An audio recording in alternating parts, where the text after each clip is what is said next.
بسم اللہ الرحمن الرحیم۔ دیکھیے، سب سے پہلے میں نے عرض کیا تھا کہ تقلید کا معنی سمجھنا ضروری ہے۔ تقلید ہے کیا؟ جب یہ بات سمجھ آ جائے گی تو پھر دوسرے کو سمجھانا بہت آسان ہے، اور جب بات خود سمجھ نہ آئے تو ہم دوسرے کو کیسے سمجھا سکتے ہیں؟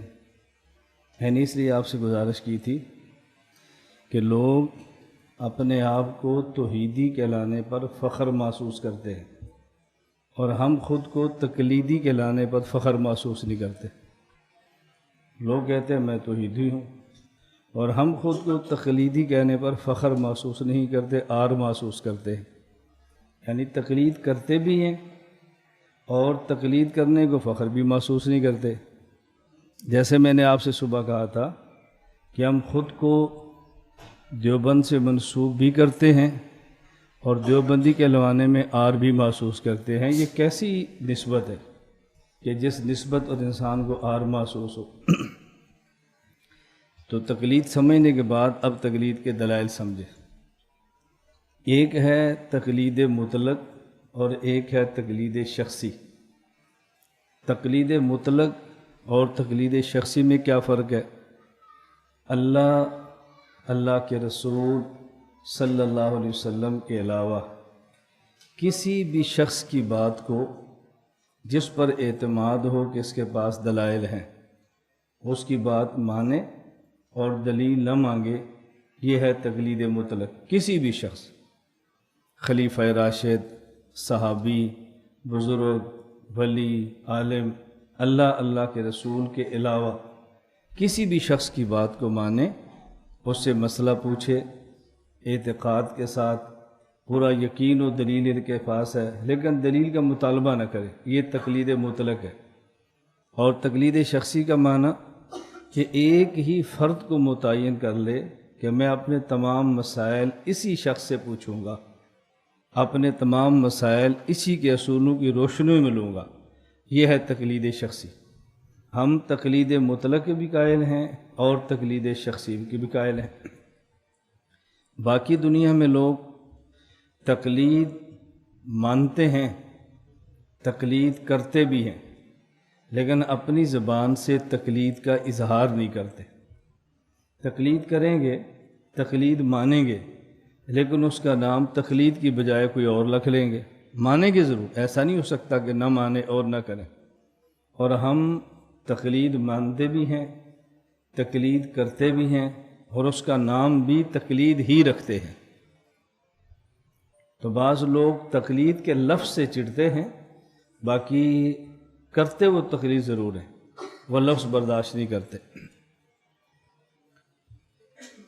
تو جو شخص تقلید کے لفظ سے چڑھتا ہو اور تقلید مانتا اور کرتا ضرور ہو، اس کو پھر اسی انداز میں قائل کریں کہ اس کو بعد میں احساس ہو کہ مجھے لفظ سے اختلاف ہے، باقی موقف میرا بھی وہی ہے جو ان کا ہے، کرتا میں بھی وہی ہوں جو یہ کرتے ہیں، احساس دلائیں۔ آہستہ آہستہ ایک وقت آئے گا، اس بات کو تسلیم بھی کر جائیں گے۔ ایسے ہوتا ہے۔ اس پر میرے ذہن میں واقعات بھی آتے ہیں، مثالیں بھی آتی ہیں، لیکن پھر یہ دلائل آ جاتے ہیں، اس لیے میں ان باتوں کو پھر چھوڑ دیتا ہوں۔ صرف ایک واقعہ پیش کرتا ہوں۔ ملتان میں ایک جگہ ہے قادرپور راواں، وہاں میرا جمعہ تھا، اور خانے وال میں ایک جگہ ہے تولمبا، وہاں عیدگاہ مدرسہ ہے جو پہلے رائیوین کی شاخ تھی، اور آج کل وہ رائیوین کی شاخ نہیں ہے، مولانا طارق جمیل صاحب کا ہے مدرسہ الحسنین۔ وہاں کے صدر مدرس ہے مولانا محمد ریاض، میرے بہت اچھے دوست ہیں۔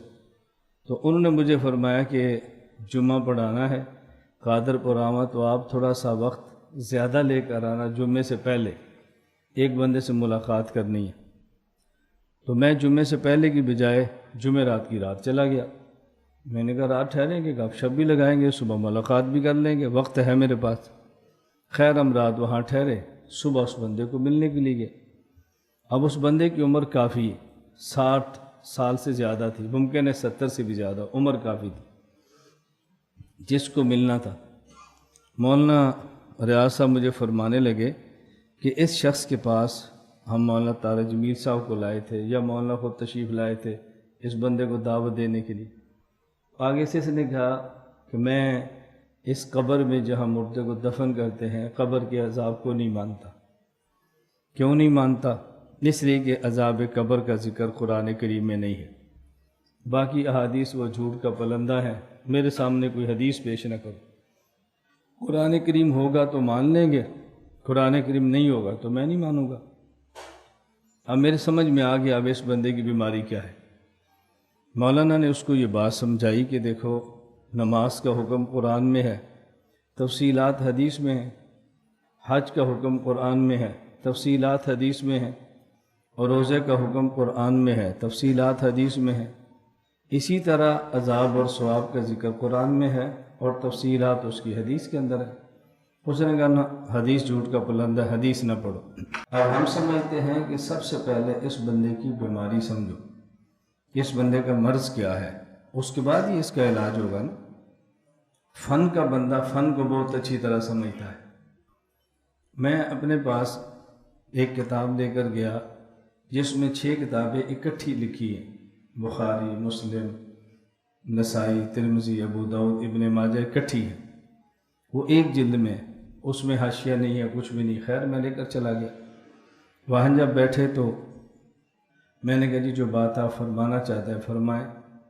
انہوں نے کہا بس 2 ٹوک بات ہے، قرآن کریم سے آپ ثابت کرو عذاب قبر۔ قرآن میں ہے تو مانوں گا، قرآن میں نہیں ہے تو میں نہیں مانوں گا۔ میں نے کہا قرآن کریم میں ہے یثبت اللہ الذین آمنوا بالقول الثابت فی الحیات الدنیا وفی الآخرہ۔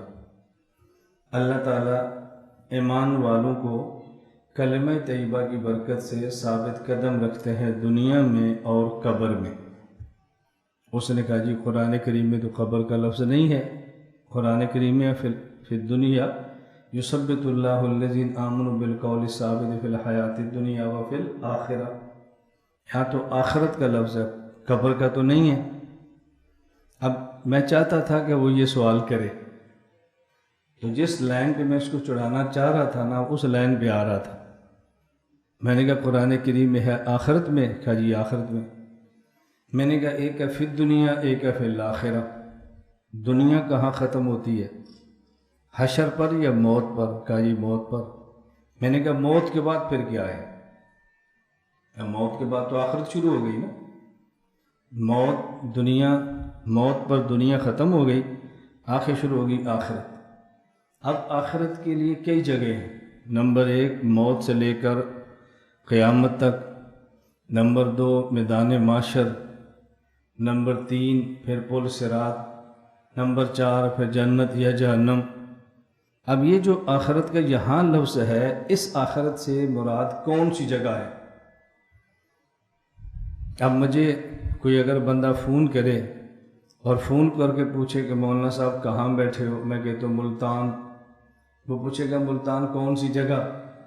میں بتاؤں گا قادر پور راواں۔ اب قادر پور راواں تو ملتان میں ہی ہے نا۔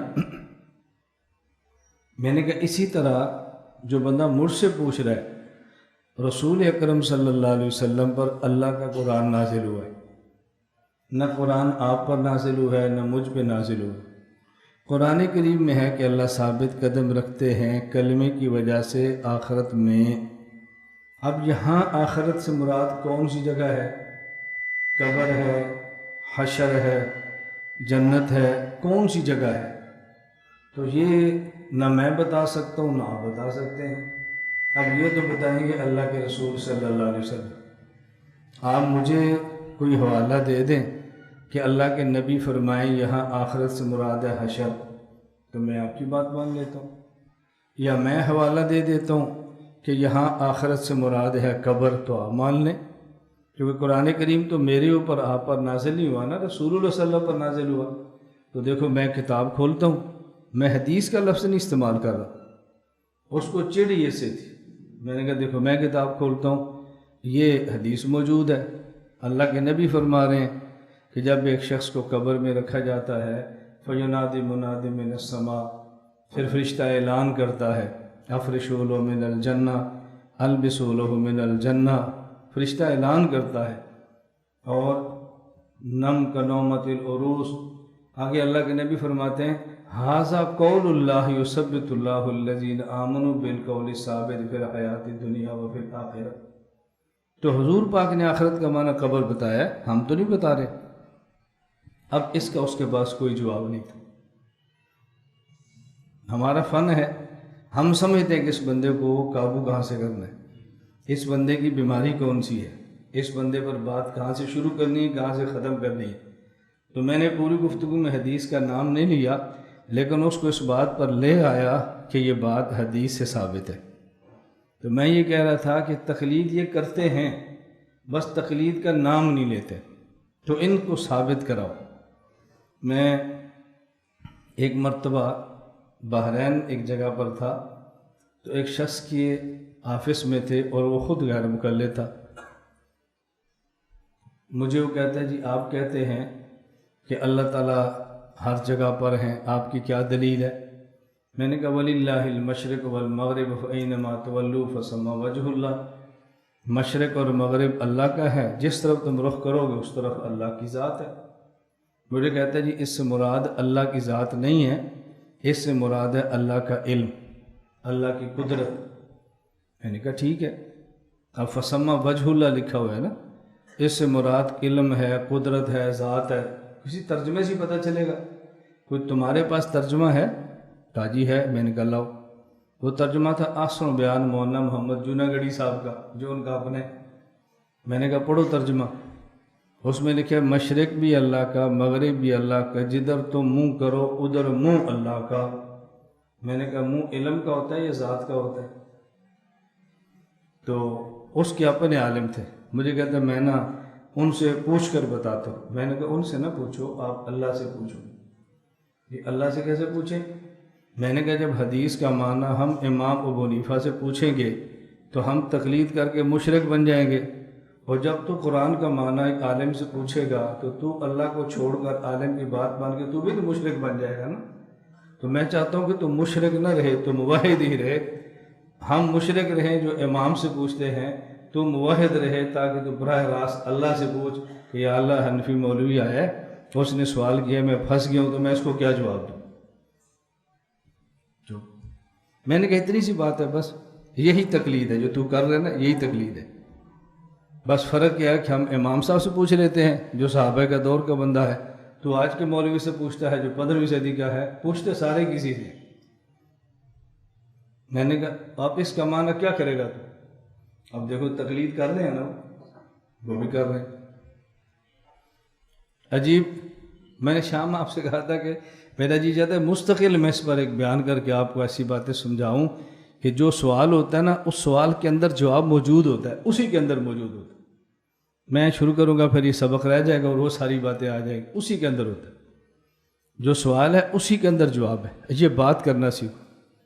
میں آپ سے پھر پوچھتا ہوں، یہ جو میں آپ کو سکھا رہا ہوں، گفتگو کرنا سکھا رہا ہوں یا لڑنا سکھا رہا ہوں؟ بتاؤ۔ اب آپ جا کر کراچی لڑنا شروع کر دیں، میرا قصور ہے؟ یقین کریں مجھے اتنا تعجب ہوتا ہے، بعض لوگ اعتدال پسند ہیں، خود کو بڑا معتدل کہتے ہیں، پاکستان کے کسی کونے پہ بھی لڑائی ہو نا تو انہیں پوسٹ میرے نام کی لڑائی ہے، یہ مولانا ریاض گھمن کی لڑائی آگ ہے، اس کی جلائی آگ۔ بھئی یہ آگ میرے گھر میں نہیں جل رہی، میرے شہر میں نہیں جل رہی، میرے شاگردوں میں نہیں جل رہی، تو ملک میں آگ کیسے لگ گئی میری وجہ سے؟ میں اس سے متاثر یا پریشان نہیں ہوتا، تعجب ضرور ہوتا ہے۔ معتدل آپ ہیں، مخالفت بھی آپ کرتے ہیں۔ مسلک دیوبند کا کوئی فرد، کوئی ادارہ، کوئی تحریک بتائیں کہ جن کے خلاف میری طرف سے کوئی پوسٹ آتی ہے، کسی پر میں تنقید کرتا ہوں، کسی کی پالیسی کو برا کہتا ہوں، مجھے شدید اختلاف ہوں گے لیکن میں کسی کی پالیسی پر اعتراض نہیں کرتا۔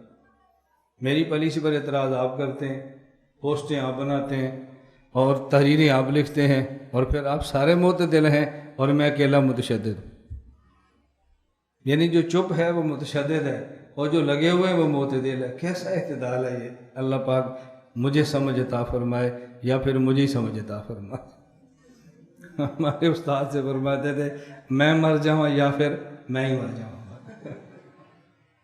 آپ تو پہلے ہی سمجھدار ہیں، آپ کے لیے سمجھ کی کیا دعا کریں؟ دعا تو میں اپنے لیے کروں گا کہ اللہ مجھے سمجھ عطا فرمائے یا پھر مجھے ہی سمجھ عطا فرمائے، بس اللہ اللہ خیر صلی اللہ۔ ہمارے ہاں وہ پنجابی زبان میں ایک محاورہ ہے، جنہ دے گھر دانے انہاں دے کملے بھی سیانے، جنہ دے گھر دانے انہاں دے کملے بھی سیانے۔ جن کے پاس پیسہ ہوتا ہے، بلڈنگیں بڑی ہوتی ہیں، ان کے بیوقوف بھی سمجھدار ہوتے ہیں، اور جو جھونپڑی میں رہتے ہیں وہ سمجھدار ہوتا بھی پاگل ہوتے ہیں۔ فرق صرف اتنا ہے، اور کوئی فرق نہیں۔ میں عرض کر رہا تھا، ایک ہے تقلید مطلق اور ایک ہے تقلید شخصی۔ مجھے الحمدللہ میں مسجد میں بیٹھ کے قسم اٹھا کر کہتا ہوں، مجھے اپنے موقف اور اپنے کام کے طرز پر اتنا زیادہ یقین ہے جتنا کم از کم آپ کو چڑھتے ہوئے شاید سورج پر بھی یقین نہ ہو۔ مجھے اتنا یقین ہے کہ میں کام بھی ٹھیک کر رہا ہوں اور میرا طریقہ کار بھی ٹھیک ہے۔ جب تک مجھے اس کا یقین نہیں ہوگا نا، تب تک میں کام نہیں کر سکتا۔ یہ جو ہمیشہ آپ پھسلتے ہیں نا، ادھر سے کسی نے کان میں کہا تو پھسل گئے، ادھر سے سنی ادھر سے پھسل گئے، ایک میسج آیا تو پھسل گئے۔ نہ، میں اکثر ساتھیوں سے کہتا ہوں کہ ہمارے یہاں ہمارے حضرات فرماتے ہیں، بھائی ہم اس کان سے سنتے ہیں، اس کان سے نکال دیتے ہیں۔ میں نے کہا ہم اتنی تکلیف نہیں کرتے، ہم سنتے ہی نہیں ہیں۔ پہلے اس کان سے سنو، پھر اس کان سے نکالو، دونوں کانوں کو بھی تکلیف دو، دماغ کو بھی تنگ کرو۔ یہ آنے والے پروپیگنڈے کو ہم سنتے ہی نہیں ہیں، بس پروف بن جاؤ، چھوڑو اس کو، کیا ضرورت ہے تکلیف کرنے کی؟ ہمارے بارے میں کس نے کیا کہا، کس نے کیا کہا، کس نے کیا کہا، چھوڑیں اس بات کو۔ مجھے آج ایک ساتھی نے بھی زور کے بعد فون کیا پنجاب سے، مولانا صاحب آپ کراچی میں دورہ پڑھا رہے ہیں؟ میں نے کہا جی کراچی میں فلاں جگہ سے آپ کے خلاف فلاں پوسٹ لگی ہے، پڑھی ہے؟ میں نے کہا نہیں۔ کیوں؟ میں نے کہا مجھے ضرورت نہیں ہے، وہ ہمیں سن رہے ہیں، پوسٹیں لگا رہے ہیں۔ اللہ اللہ خیر سے لگائیں، ہماری بھی تشکیل ہے، ان کی بھی تشکیل ہے، اپنی اپنی تشکیل پر لوگ لگے ہیں، بس لگا رہنے دیں۔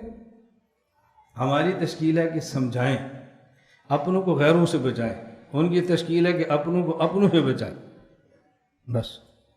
ہماری تشکیل کیا کہ اپنوں کو غیروں سے، اور بازو کی تشکیل کیا ہے؟ اپنوں کو اپنوں سے بچائیں۔ ہم کہتے ہیں بھی اپنوں کو سمجھاؤ، وہ غیر ہے اس سے بچ کے رہو، اور ہم سمجھاتے ہیں نہیں یہ اپنا ہے اس سے بچ کے رہو۔ یہ جی پالیسیاں۔ اور پھر کیا ہے؟ اعتدال ہے، اعتدال سے رہو، پیار سے رہو، محبت سے رہو، لڑنا نہیں ہے۔ کن سے نہیں لڑنا؟ غیروں سے۔ لڑنا کیسے ہے؟ اپنوں سے۔ کیا سبق آپ سمجھا رہے ہیں؟ یعنی مخالفت کرنی ہے، یہ نہیں کہ نہیں کرنی، لیکن کرنی کس کی ہے؟ بیٹا مخالفت کرنی ہے، اپنوں کی کرو۔ میں کل پہلا دن تھا، آج دوسرا دن ہے، میں نے کل بھی کہا تھا، میں نے آج بھی کہا تھا، بھائی کوئی سمجھانا چاہتا ہے تو مجھے سمجھائے۔ میں کہہ رہا ہوں نا، مجھے کیوں نہیں سمجھاتے؟ مجھے آپ طلب فرما دیں، میں آ جاتا ہوں، میرے پاس آ جائے، میں سمجھتا ہوں نا، اس سے بات نہیں کرنی۔ پھر کس سے کر رہی ہے؟ پھر کہتے ہیں امت میں انتشار پھیل رہا ہے۔ انتشار کیوں نہیں پھیلے گا؟ انتشار تو اسی سے پھیلتا ہے۔ میں یاد رکھنا، جس باطل کے خلاف بھی کام کرتا ہوں نا، ایسے نہیں کرتا۔ میں نے ان سے ملاقاتیں کی ہیں، میں نے ان سے گفتگویں کی ہیں، میں ان کے اداروں میں گیا ہوں، میں براہ راست ان سے ملا ہوں۔ میں کسی باطل کے خلاف بھی تبصرہ نہیں کرتا جب تک ان سے مل نہیں لیتا۔ آپ مجھ سے سوال کرو کہ آپ کس کے خلاف پڑھاتے ہو اور آپ اس کے پاس کہاں گئے ہو؟